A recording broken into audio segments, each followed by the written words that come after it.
Bonjour, chers frères et sœurs, que le Seigneur vous bénisse. Nous nous installons. Je fais, disons, une vérification rapide là, pour voir là si tout est en train de fonctionner correctement en attendant que nous nous installons. Il faut dire que ce moment sera un moment assez bref parce que il y a comme la nécessité de dire quelque chose. Mais nous allons le faire demain. Voilà. Parce que nous sommes en train d'étudier ensemble, on va dire, la vie et le parcours de ce serviteur de Dieu là, ce prophète. Celui-là même que le Seigneur Jésus-Christ a qualifié d'être le prophète le plus grand des prophètes, et Jean-Baptiste. Et nous sommes en train donc de tirer des enseignements de la vie de ce serviteur de Dieu-là qui a donc vécu du temps de Jésus-Christ, qui a côtoyé dans un certain sens Jésus-Christ, qui a rencontré Jésus-Christ, mais qui a eu son parcours en tant que serviteur de Dieu, un envoyé, celui qui a été chargé de préparer la voie du Seigneur, et la voix qui crie dans le désert, une vie singulière, une vie particulière de renoncement, une vie caractérisée par le don de soi et le sacrifice dans la mission à accomplir. Bon, il faut sans faux fuyant dire immédiatement que voilà des hommes. Voici des hommes dont nous avons besoin aujourd'hui. Ceux qui ne trahissent pas la cause, ceux qui sont envoyés et qui demeurent donc dans la fidélité de leur mission jusqu'au bout. Voilà. Et on va dire que c'est ce bout-là que nous allons tenter, n'est-ce pas, de comprendre. Voilà. Dans la rencontre d'hier, nous avions parlé de ce Jean-Baptiste-là, comment est-ce qu'il est arrivé, comment est-ce qu'il naît, quelles sont les circonstances qui entourent, n'est-ce pas, sa naissance, sa formation plus ou moins, et puis aujourd'hui, nous décidons, n'est-ce pas, de parler d'un aspect particulier de la vie de Jean-Baptiste. Et il s'agit donc de l'effacement de Jean-Baptiste. Voilà. Effacement dans le sens du renoncement. Renoncement, donc, de façon volontaire, son désir de se mettre à part, comme pour laisser passer quelque chose de plus grand. N'est-ce pas que il avait une mission, celle de préparer, n'est-ce pas, la voie du Seigneur, le chemin. Il est venu, il a annoncé la repentance, il a amené des milliers de personnes à Christ, le Messie qui devait arriver, n'est-ce pas, en leur enseignant, en leur annonçant la repentance, en les invitant donc dans les eaux du baptême, n'est-ce pas, à renoncer à eux-mêmes, à mourir, dans leur péché, renaître en beauté de vie. Et ensuite, qu'est-ce qu'il va se passer? Est-ce que nous voyons deux personnages qui côtoient cette même période, cette même époque, ce même espace-là? Qu'est-ce qui va donc se passer? Est-ce qu'à un certain moment, quelque chose va montrer à la tête de Jean-Baptiste de se dire, ben, voici, je suis désormais célèbre. Nous allons brancher la batterie parce que voilà, de temps en temps, c'est ce qui se passe, sinon nous allons être coupés. Voilà, donc, voici donc Jean-Baptiste. Est-ce qu'il va donc, comme nous disions, renoncer à cette gloire dont il est en train de jouir là, Désormais, il a des milliers de suiveurs, de personnes, on va dire ici aujourd'hui de fans. Il les appelle mes fils spirituels. ils appellent donc les fans, voilà, les fans, ceux qui me suivent, mes suiveurs, ceux qui vont liker, voilà. Mais est-ce que ce Jean-là qui voit Jésus-Christ, est-ce qu'il va contester la position de Jésus-Christ? Est-ce qu'il va donc s'opposer, hein, n'est-ce pas, à Jésus-Christ? Est-ce qu'il va faire ombrage à Jésus-Christ, hein? Qu'est-ce qui va donc se passer? Il sait quelle est donc sa mission. Est-ce qu'il va se monter la tête, hein, pour tenter, lui, on va dire, de prendre la position de Jésus-Christ? Jésus-Christ est là. Jésus-Christ le voit. Jésus-Christ le regarde. Hein? Alors, chers frères et sœurs, c'est cette attitude de Jean-Baptiste là que nous allons voir. Et dans la, on va dire dans la dernière partie, hein, de l'étude, hein, comme cela, de la vie de ce personnage, nous allons en tirer une leçon extraordinaire, importante, hein, par rapport à la situation Jésus que nous voyons. Hein. Et c'est ainsi que nous allons parler de ce que c'est que l'épouse de Christ, de la tentative, n'est-ce pas, aujourd'hui, de voir des personnages tenter de s'accaparer de cette épouse-là, de forcer, n'est-ce pas, dans ce viol, hein, dans cette infidélité-là, dans cet adultère, non, cet acte adultérin-là, de vouloir, n'est-ce pas, prendre possession de ce qui ne leur appartient pas. Nous allons voir l'attitude de Jean-Baptiste lorsque, n'est-ce pas, une telle situation va se présenter à lui. Donc, nous allons immédiatement prendre le passage qui est tiré du livre de Jean au chapitre 1, n'est-ce pas? Jean chapitre 1, voilà, du verset 6 au verset 37. C'est un long passage que nous allons, on va dire, lire très rapidement et insister sur certains points. Voilà. Donc, nous lisons Jean chapitre 1, à partir du verset 37, 6, mais nous pouvons oser lire les premiers versets, hein, qui commencent à nous présenter une situation assez extraordinaire lorsque nous voyons Jean arriver. Voilà. Donc, la parole de Dieu dit dans le livre de Jean au chapitre 1, à partir du verset 1 justement, au commencement était la parole, et la parole était avec Dieu, et la parole était Dieu. Hein?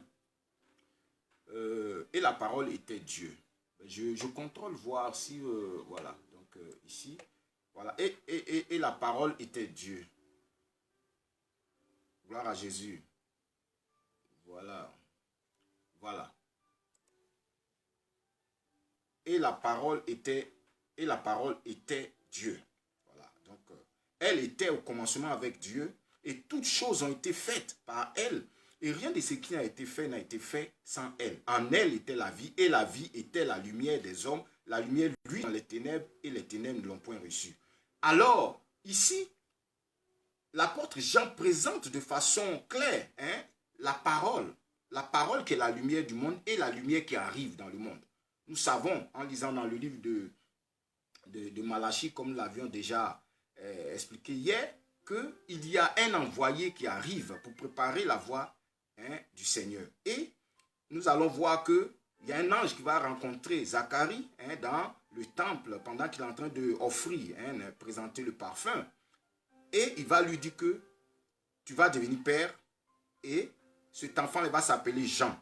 Et c'est lui qui va marcher devant le Seigneur, qui va donc préparer la voie du Seigneur. Voici la lumière qui arrive. Jésus-Christ, la lumière du monde, arrive.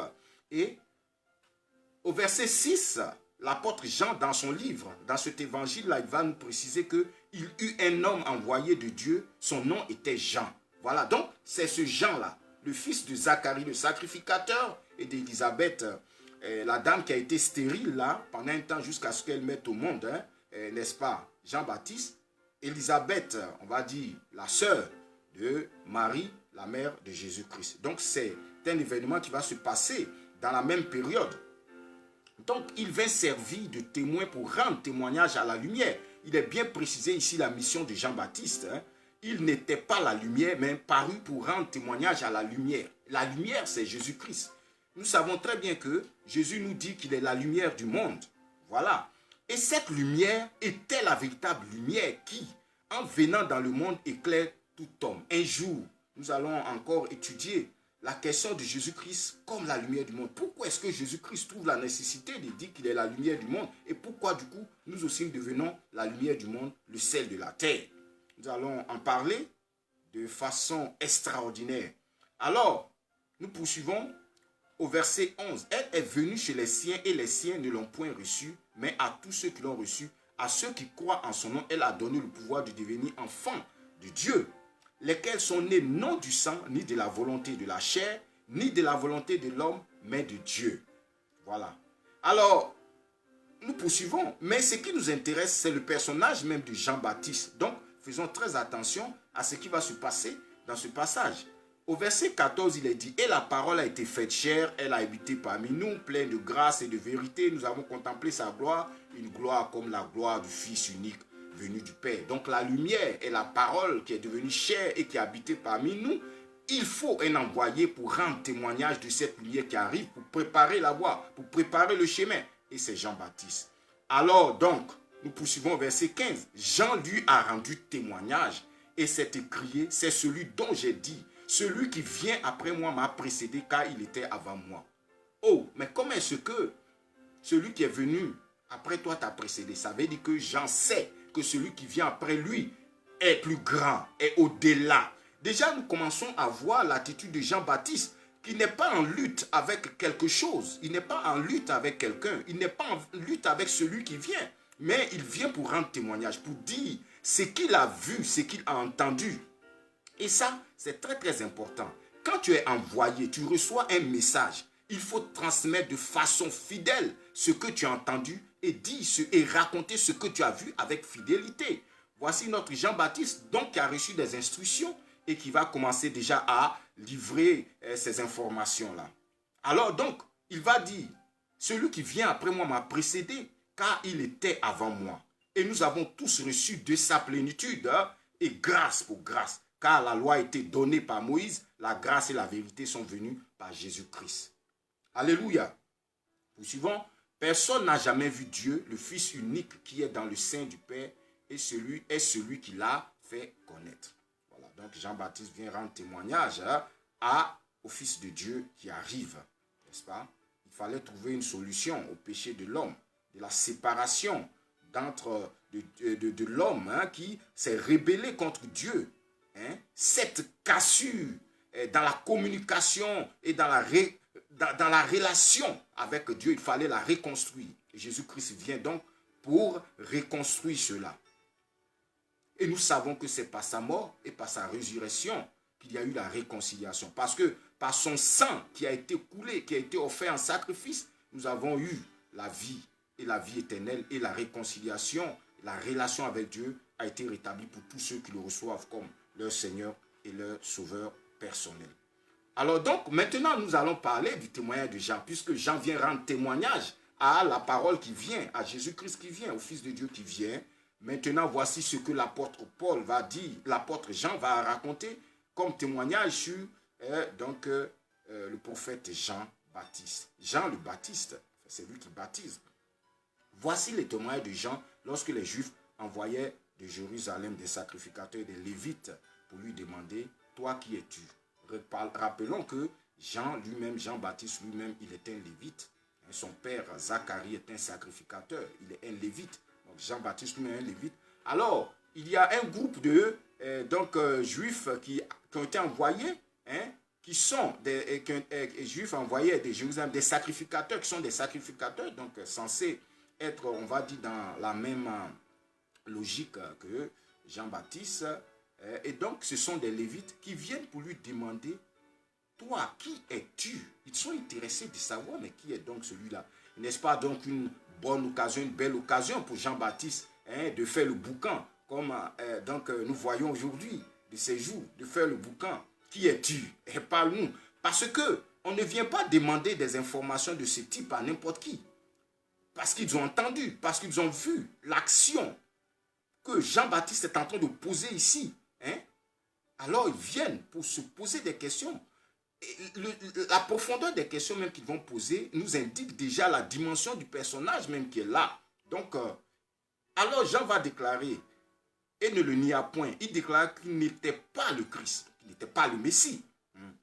Et il lui demandait, quoi donc? Es-tu Élie?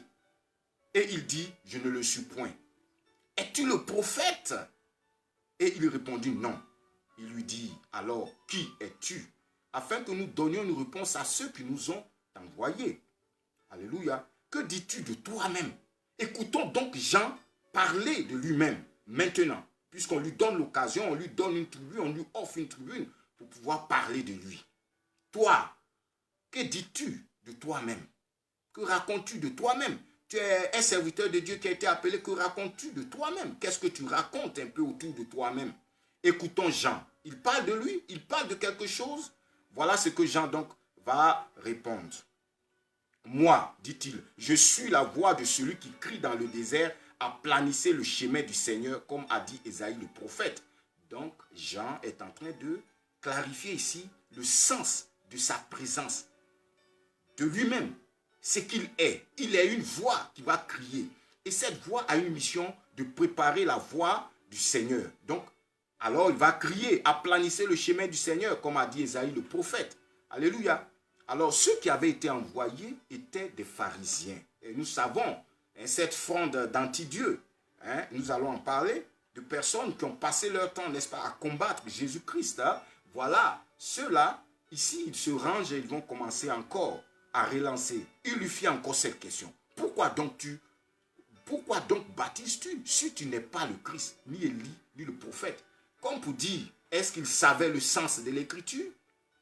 Est-ce qu'ils connaissaient le sens de l'écriture? Ils sont en train de demander à Jean-Baptiste, mais toi, si tu n'es pas le Messie, si tu n'es pas le Messie, si tu n'es pas le prophète, pourquoi est-ce que tu te permets de faire de telles choses? Alléluia. Et Jean alors va dire, moi je baptise d'eau, mais au milieu de vous, il y a quelqu'un que vous ne connaissez pas, qui vient après moi. Je ne suis pas digne de délier la courroie de ses souliers. Ces choses se passaient à Béthanie, au-delà du Jourdain, où Jean baptisait. Et donc c'est clair. Jean dit, moi je suis en train d'amener les personnes à la repentance parce que le Seigneur arrive, parce que le Messie arrive.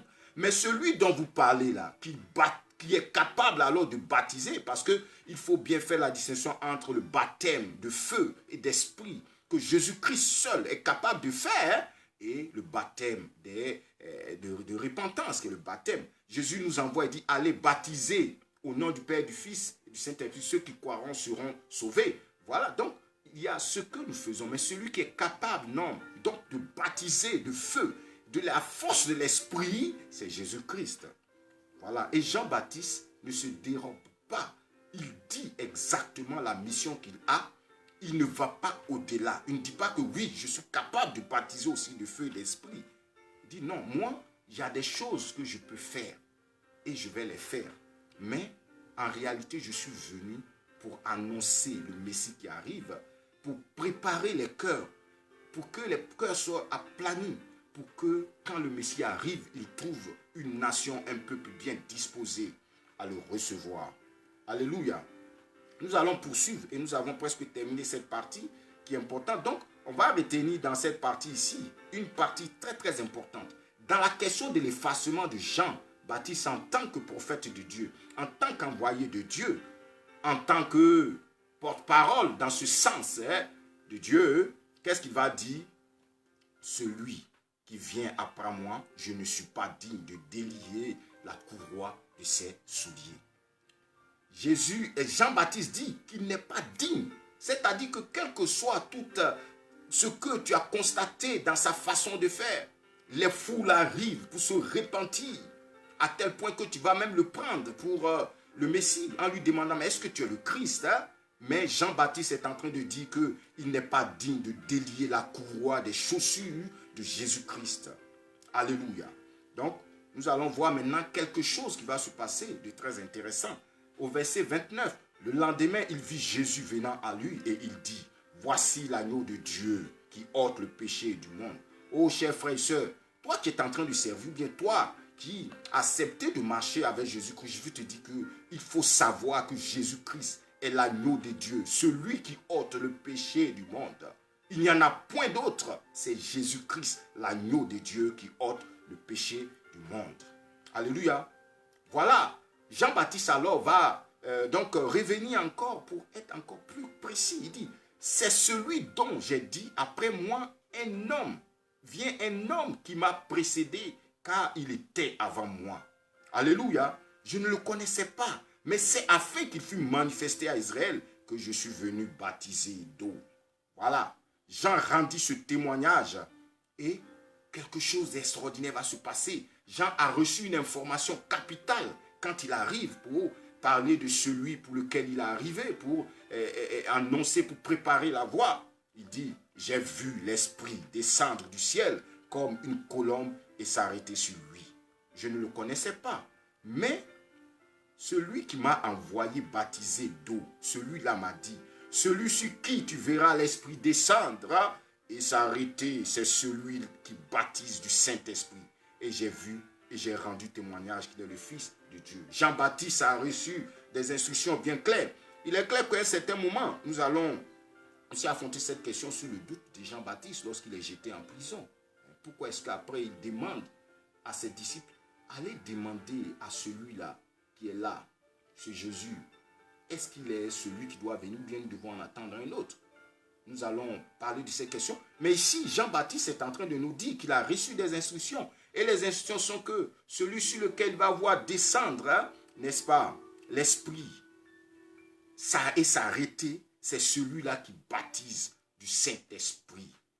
Et j'ai vu et j'ai rendu témoignage qu'il est le Fils de Dieu. Donc, Jésus-Christ est le Fils de Dieu. Parce que le lendemain, Jean était encore là avec deux de ses disciples et ayant regardé Jésus qui passait, il va encore renchérir en disant, voilà l'agneau de Dieu. Voici l'agneau de Dieu, voilà l'agneau de Dieu. Le voilà qui est en train de passer, ce n'est pas moi, ne regardez pas à moi. Je vous amène à l'agneau de Dieu. Le voilà là-bas, le voilà qui est en train de passer. Alléluia. Jésus-Christ passait et il dit, voilà l'agneau de Dieu. Allez là-bas, c'est lui l'agneau de Dieu, ce n'est pas moi. Qu'est-ce que tu racontes? Qu'est-ce que tu racontes? Tu es un serviteur de Dieu et qu'est-ce que tu racontes? Tu ramènes tout à toi. Jean-Baptiste est entré. Voilà l'agneau de Dieu. C'est lui qui est là-bas. Les deux disciples l'ont entendu prononcer ces paroles et ils suivirent Jésus. Voici l'objectif de Jean-Baptiste. Donc ça, c'est un volet de l'effacement de Jean-Baptiste qui ne prend pas la gloire de Dieu. Il ne conteste pas la gloire de Dieu. Quelle que soit cette gloire que les hommes peuvent te donner, mais Jean-Baptiste ne prend pas la gloire de Dieu. Il ne ramène pas à lui la gloire de Dieu, mais il oriente les hommes vers celui qui mérite la gloire. Jésus-Christ de Nazareth, celui qui est capable de baptiser du feu du Saint-Esprit, il les ramène là-bas. Je veux dire que, au passage, c'est ce désir de gloire qui a poussé Lucifer à être orgueilleux. Et la parole de Dieu nous dit qu'il a été précipité.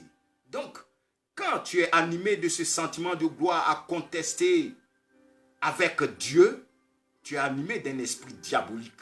Et il faut que tu sois délivré. Il faut que tu sois délivré. Nous allons arriver sur ce passage-là, ce thème-là, demain, lorsque nous allons affronter la question de l'épouse, la légitimité de l'épouse. Jésus-Christ est l'époux et son église est l'épouse de Jésus. Et cette contestation-là, qu'est-ce qui va se passer? Jean-Baptiste ramène ses disciples vers l'époux, Jésus-Christ.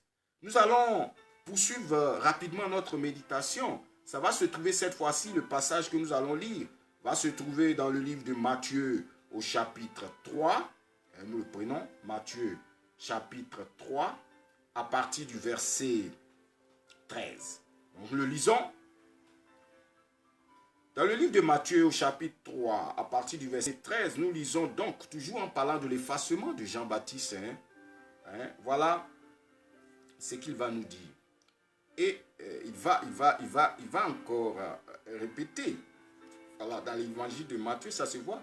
Jean-Baptiste va dire à partir du verset 11, voilà, à partir du verset 13. Alors Jésus vint de la Galilée au Jourdain vers Jean pour être baptisé. Donc, vous voyez, dans le passage que nous avons lu au départ, nous voyons Jean-Baptiste en train de rendre témoignage en disant que celui sur lequel tu vas voir le Saint-Esprit descendre et s'arrêter, c'est celui-là qui baptise de feu et d'esprit. Donc ça, il s'agit de Jésus-Christ, l'époux.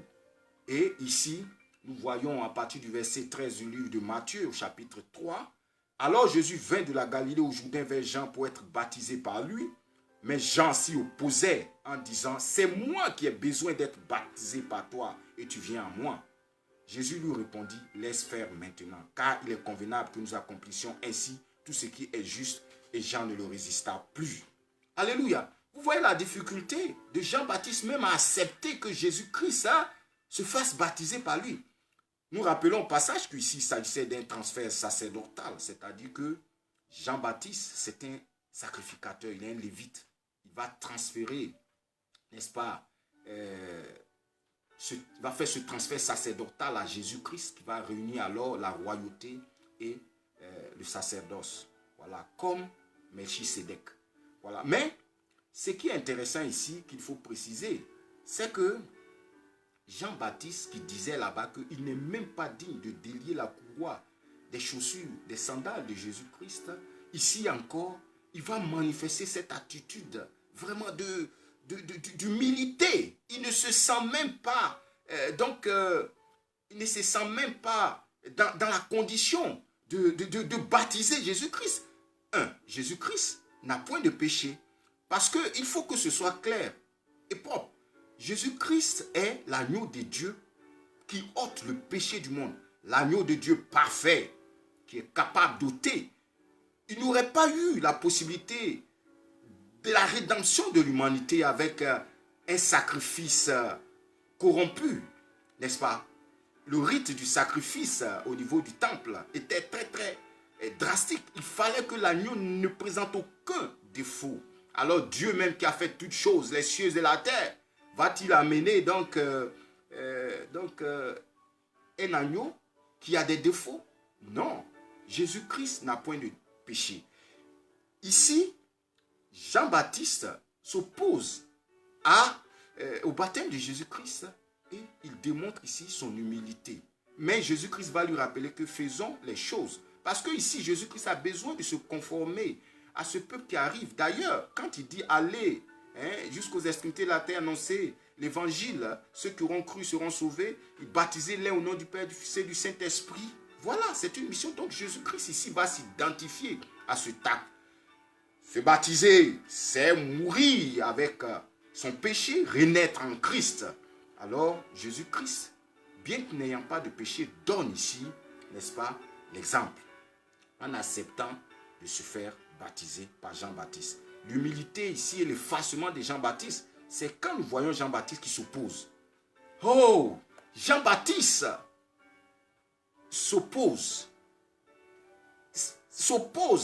dans le sens que c'est comme s'il résiste à Dieu. Il résiste ici à Dieu. Mais c'était de bonne guerre, chers frères et sœurs. C'était de bonne guerre dans le sens que il voulait ici montrer et démontrer son indignité à se faire baptiser par Jésus-Christ, son maître, celui-même qui l'a envoyé pour préparer sa voie afin qu'il vienne. Nous allons poursuivre rapidement. Toujours ici, nous voyons quelques points qui montrent comment est-ce que ce Jean-Baptiste se comporte. Mais essayez de mettre sur une balance cette attitude et l'attitude de certains personnages ici qui prétendent avoir eu pour mission, n'est-ce pas, d'annoncer Jésus-Christ, de parler de Jésus-Christ, d'annoncer le royaume de Dieu et le comportement. Voici Jean-Baptiste qui trouve et qui manifeste ouvertement son indignité à baptiser Jésus-Christ. Et Jésus-Christ dit, laisse faire maintenant, car il est convenable que nous accomplissions ainsi tout ce qui est juste. Alléluia. Nous allons poursuivre rapidement encore dans le livre de Jean, au chapitre 3, au verset 22, au verset 30. Là encore, nous voyons toujours le comportement de Jean-Baptiste. Ça va se trouver ici au verset 22 que nous lisons. Alors, au verset 22, la parole de Dieu nous dit, « Après cela, Jésus, accompagné de ses disciples, se rendit dans la terre de Judée, et là, il demeurait avec eux, et il baptisait. Jean aussi baptisait à Ainon, près de Salim, parce qu'il y avait là beaucoup d'eau, et on y venait pour être baptisé. » Alléluia, car Jean n'avait pas encore été mis en prison. Donc ici, le contexte, c'est que Jean n'a pas encore été mis en prison. Nous savons qu'après, d'ici là, Jean sera jeté en prison par Hérode parce que Jean-Baptiste va se permettre de dénoncer l'acte adultérin de Hérode qui a pris la femme de son propre frère Philippe comme épouse. Il vit donc dans l'adultère et Jean-Baptiste, pour avoir dénoncé cela ouvertement, va être jeté en prison. Mais ici, le contexte, c'est que ici, la parole de Dieu nous précise que en ce moment-là, Jean-Baptiste n'avait pas encore été mis en prison. À partir du verset 25, « Or, il s'éleva de là, de la part des disciples de Jean-Baptiste, une dispute avec un juif touchant la purification. » Et la parole de Dieu nous dit, il vint trouver Jean et lui dit, « Rabbi, celui qui était avec toi au-delà du Jourdain et à qui tu as rendu témoignage, voici, il baptise et tous vont à lui. » Alors, voici la belle expression que Jean-Baptiste va utiliser. Il dit, Jean répondit, un homme ne peut recevoir que ce qui lui a été donné du ciel. Vous-même, maître témoin que j'ai dit, je ne suis pas le Christ, mais j'ai été envoyé devant lui. Celui à qui appartient l'épouse, c'est l'époux. Mais l'ami de l'époux qui se tient là et qui l'entend éprouve une grande joie à cause de la voix de l'époux. Aussi cette joie qui est la mienne est parfaite. Il faut qu'il croisse et que je diminue. Encore, nous voyons ici ouvertement l'effacement de Jean-Baptiste, qui d'ici là sera jeté en prison. Qu'est-ce qui est extraordinaire dans le témoignage de Jean-Baptiste ici? Jean-Baptiste dit que celui à qui appartient l'époux, c'est l'époux. Mais l'ami de l'époux qui se tient là et qui l'entend éprouve une grande joie à cause de la voix de l'époux. Ici, Jean-Baptiste se considère comme l'ami de l'époux et qui est content, qui est heureux de savoir que l'époux a son épouse. Or, nous allons faire une méditation, je pense demain, si le Seigneur le permet, de parler de ce qui se passe justement. Cette tentative de s'accaparer de l'épouse de Christ. Le Saint-Esprit est en train de préparer l'épouse de Christ pour l'enlèvement. Mais il y a des brebis galeuses, il y a des loups vêtus de peau d'agneau qui se permettent d'accélérer l'épouse de Jésus-Christ. La parole de Dieu ici est claire. Un homme ne peut recevoir que ce qui lui a été donné du ciel. Jean-Baptiste reconnaît qu'il a une mission, qu'il a reçu des instructions et son rôle, c'est de mettre en pratique ces instructions. Il ne va pas s'opposer au fait que Jean-Baptiste, ou il ne va pas s'opposer au fait que Jésus-Christ permette à ses disciples de baptiser ou même qu'il se lève lui-même pour baptiser de temps en temps. Il connaît sa position, il sait quelle est sa place. Et même si le contexte nous situe Jésus-Christ et Jean-Baptiste dans la même période, dans le même espace de temps, dans le même endroit, puisque ici, ils vont tous baptiser là où il y a cette eau-là. Jean-Baptiste se garde de contester l'autorité, la puissance et la gloire de Jésus-Christ, qui est l'époux, le véritable époux de l'Église, le véritable époux de l'épouse. Alléluia. Nous allons progressivement terminer. Donc, nous terminons. Mais je vais vous laisser deux passages intéressants. Ça va se trouver dans le livre d'Éphésiens 4, du verset 9 au verset 16. Donc, Jean-Baptiste s'efface. Il va s'effacer. Il s'efface progressivement jusqu'au moment où il va s'effacer parce que cette fois-ci, il sera jeté en prison. Jean-Baptiste est jeté en prison. Il faut qu'il croisse et que je diminue. Ô chers frères et sœurs, ô chers serviteurs de Dieu, prophètes, ministres de Dieu, quoi que tu sois, il faut que Jésus-Christ croisse et que tu diminues. L'orgueil va te permettre d'être précipité. Celui qui s'abaisse, Dieu va l'élever. C'est pourquoi, en ce qui me concerne, ma personne, je dis, Seigneur, accorde-moi l'humilité. Accorde-moi l'humilité. Parce que ceux qui s'abaissent seront élevés. N'oublions pas que même notre Seigneur Jésus-Christ s'est fait serviteur. Il a lavé le pied à ses disciples. Pourquoi est-ce que tu ne veux pas diminuer pour que Jésus-Christ croisse. Pourquoi? Est-ce qu'à toi qu'appartient l'épouse? Est-ce à toi? Qu'est-ce que tu fais de cette épouse-là que tu harcèles, que tu manipules à ton bon gré? Il faut qu'il croisse et que tu diminues. Il faut que tu croisses. Il faut qu'il croisse, que tu diminues. Et c'est à Jésus-Christ qu'appartient l'épouse. Nous allons terminer en lisant dans le livre d'Éphésiens 4 au chapitre 9. Voilà, Éphésiens chapitre 4 au verset 9. Là va Jésus. Non, Éphésiens 4. Éphésiens 4, nous l'avons pris. Éphésiens 4, verset 9. Nous lisons pour terminer rapidement. Or, que signifie il est monté, sinon qu'il est aussi descendu? Parce qu'il est important de préciser ce que je suis en train de jouer. Et nous avions lu Jean qui disait que oui, tu ne peux que mettre en pratique ce que tu as reçu. Donc, qu'est-ce que toi tu as reçu? Tu es un serviteur de Dieu. C'est ce que Dieu t'a donné comme un service, comme un ministère. C'est ce que tu as reçu. Tu sais très bien quelle est ta mission. Jean-Baptiste savait quelle était sa mission. Et il tentait de se ranger à sa place et de faire ce pour laquelle il a été mis à part. N'est-ce pas? Et toi, tu sais quelle est ta mission. Je vais te le rappeler si tu es un serviteur de Dieu. Alléluia. Donc, nous allons lire dans le livre d'Éphésiens au chapitre 4, hein, n'est-ce pas? À partir du verset 9. Or, que signifie il est monté, sinon qu'il est aussi descendu dans les régions inférieures de la terre? Celui qui est descendu, c'est le même qui est monté au-dessus de tous les cieux, afin de remplir toutes choses. Et il a donné les uns comme apôtres, les autres comme prophètes, les autres comme évangélistes, les autres comme pasteurs et docteurs, pour le perfectionnement des saints, en vue de l'œuvre du ministère de l'éducation du corps de Christ. Le corps de Christ, l'épouse de Jésus-Christ. Alléluia.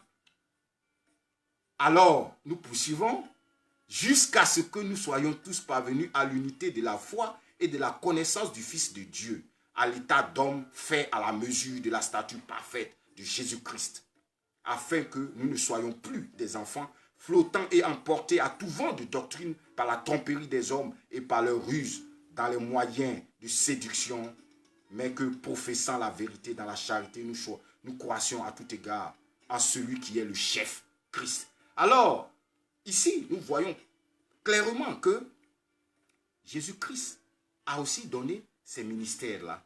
Et ces ministères-là, ce sont, comme nous le voyons, ici nous voyons 5 ministères, hein, apôtres, prophètes, évangélistes, pasteurs, docteurs de la loi. C'est ce qui est écrit dans la parole ici. Et donc, pour le perfectionnement des saints en vue de l'œuvre du ministère et de l'éducation du corps de Christ. Donc, il faut que tu te rappelles que l'objectif premier, quand tu reçois ces ministères, c'est pour le perfectionnement du corps de Christ. Jean-Baptiste savait quelle était sa mission. Il savait qu'il n'était pas plus grand que Jésus-Christ. Il ne contestait pas son autorité. Il s'effaçait et il ramenait tout à Jésus-Christ. Tu as un ministère. Mais qu'est-ce que tu en fais? Qu'est-ce que tu en fais? Tu ramènes tout à toi. Quand tu reçois ce ministère, l'objectif, c'est de travailler pour le perfectionnement des saints en vue de l'œuvre du ministère de l'éducation du corps de Christ. Alléluia. Alléluia. Autre chose, c'est que pour que à l'état d'homme fait à la mesure de la stature parfaite du Christ, afin que nous ne soyons plus des enfants flottants et emportés à tout vent de doctrine. Donc il faut renforcer la foi dans les disciples, dans la bergerie, les chrétiens, les chrétiennes qui sont là. Il faut renforcer, c'est pour l'édification. Quand tu as été appelé, mis à part pour cela, c'est pour l'édification, fortifier la foi, n'est-ce pas, des disciples de Jésus-Christ, afin qu'ils soient forts, qu'ils soient préparés, n'est-ce pas, à résister à tout vent de doctrine. Or, voilà ce qui va se passer. Quand on ne se met pas à sa place, hein, on est gagné par l'hérésie. Tu es gagné par l'hérésie. Demain, nous allons en parler. Quand nous en parlons de l'épouse de Jésus-Christ, voilà. Donc, il faut résister à tout vent de doctrine. Parce qu'il y a des gens qui sont trompeurs. Il y a des gens qui ont des ruses. Hein, parle de cri de minuit. Nous allons parler du cri de minuit et qui séduisent. L'objectif, c'est d'éloigner les gens, n'est-ce pas, de Jésus-Christ. Donc, de mettre de la confusion dans le corps de Christ. Hein. Or, nous croissons, il faut que nous croissions dans la connaissance de Christ à tout égard, parce que c'est Jésus-Christ notre chef. Hein. Et il faut ramener tout à Jésus-Christ. Nous terminons cette méditation-là en prenant pour terminer le livre des 2 Pierre au verset 2. Alléluia. Du verset 1 au verset 3. 1. Verset 2. Alors du verset 2 au verset 3. Donc ça sera tout simplement un conseil. Lisons.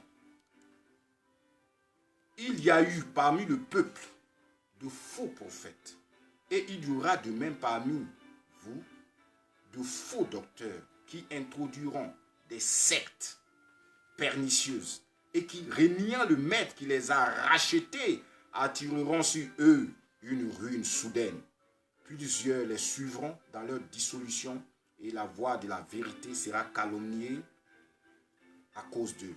Par cupidité, ils trafiqueront de vous au moyen de paroles trompeuses, eux que menace depuis longtemps la condamnation et dont la ruine ne sommeille point. Alléluia. Nous arrêtons ici avec ce conseil. Donc nous allons comprendre que vous voyez, Jean-Baptiste, il est tranquille, il est serein. Il a reçu une mission, il a été envoyé pour préparer la voie du Seigneur. Il fallait qu'il s'assure s'il avait d'ailleurs même bien fait sa mission. Parce que lorsqu'il est jeté en prison par Hérode, il va envoyer quelques disciples qui sont restés là. Parce que dans tous les cas, il ne conteste pas l'autorité de Jésus-Christ. Mais les quelques fidèles qui lui sont restés là, ceux par exemple qui vont demander à la prison, est-ce que ça va, est-ce que tu as mangé, tout cela. Alors, ceux-là, il les envoie demander à Jésus-Christ, mais est-ce que tu es celui qui doit venir ou bien nous devons en attendre un autre? Gloire à Jésus! Gloire à Jésus! Vous savez pourquoi est-ce qu'il pose cette question? Parce qu'il veut s'assurer qu'il a porté à terme sa mission. Il ne s'est pas élevé pour être égal à Jésus-Christ. Il a accepté la mission qu'il a reçue. Il s'est effacé. Mais maintenant, nous savons ce qui va se passer parce qu'il va être décapité. Mais avant, il fallait qu'il s'en rende compte si tout s'est bien passé. Toi, tu es un soi-disant serviteur de Dieu. Toi, tu es un soi-disant disciple de Jésus-Christ. Tu te poses la même question. Est-ce que je suis en train de bien faire ce que le Seigneur m'a demandé de faire? Alors, les disciples qui sont restés avec Jean-Baptiste vont demander à Jésus-Christ. Et Jésus-Christ leur a dit, allez dire à Jean que les aveugles voient, que les paralytiques marchent, que les aveugles voient, que les muets parlent, que les morts sont ressuscités. Allez dire à Jean que ce qui est dans la parole est en train de s'accomplir. C'est bien moi, le Messie. C'est bien moi, Jésus-Christ de Nazareth. Et je suis là. Gloire à Jésus. Nous nous arrêtons ici. Nous arrêtons ici. Nous allons terminer demain cette partie-là de l'étude intéressante de la vie de Jean-Baptiste qui nous enseigne. Alléluia. Nous prions le Seigneur. Je veux seulement inviter tous ceux qui n'ont pas encore reçu le Seigneur Jésus-Christ comme leur Seigneur Sauveur. Tu as l'occasion aujourd'hui même en entendant cette méditation. Tu as la possibilité. Parce que la parole de Dieu dit, je me tiens à la porte et je frappe. Celui qui entend ma voix et qui ouvre, j'entrerai. Donc, si tu as entendu la voix, que le Saint-Esprit, là où tu te trouves, a parlé, a touché ton cœur, je veux te demander d'inviter Jésus-Christ à entrer dans ta vie et reçois-le comme ton Seigneur et Sauveur. Demande pardon à Dieu. Parce que le salaire du péché, c'est la mort. Et Jésus-Christ, Dieu regarde la terre, il voit, il n'y a aucun juste. Pas même un seul. Mais tous ceux qui vont recevoir Jésus-Christ comme leur Seigneur Sauveur auront la vie. Donc, invite Jésus-Christ dans ta vie comme ton Seigneur Sauveur. Il viendra dans ta vie. La parole de Dieu dit que alors le Saint-Esprit viendra dans ta vie. Tu ne seras plus le même parce qu'il va faire de toi une nouvelle créature. Gloire à Jésus. Que toute la gloire revienne au Seigneur. Seigneur, je te rends toute la gloire. C'est toi mon Seigneur, c'est toi mon Maître, c'est toi mon Dieu. Accorde-moi Seigneur, l'humilité et donne-moi d'annoncer ta parole à ce monde qui a soif de toi. Alléluia. Je dis que demain, nous allons nous intéresser encore à un aspect de la vie de Jean-Baptiste parce que désormais nous connaissons cette vie-là. Mais pourquoi est-ce que Jean-Baptiste va parler du fait que c'est à l'époux qu'appartient l'épouse? Et nous allons le connecter avec ce qui est en train de se passer aujourd'hui. Que le Seigneur Jésus-Christ vous bénisse. Amen.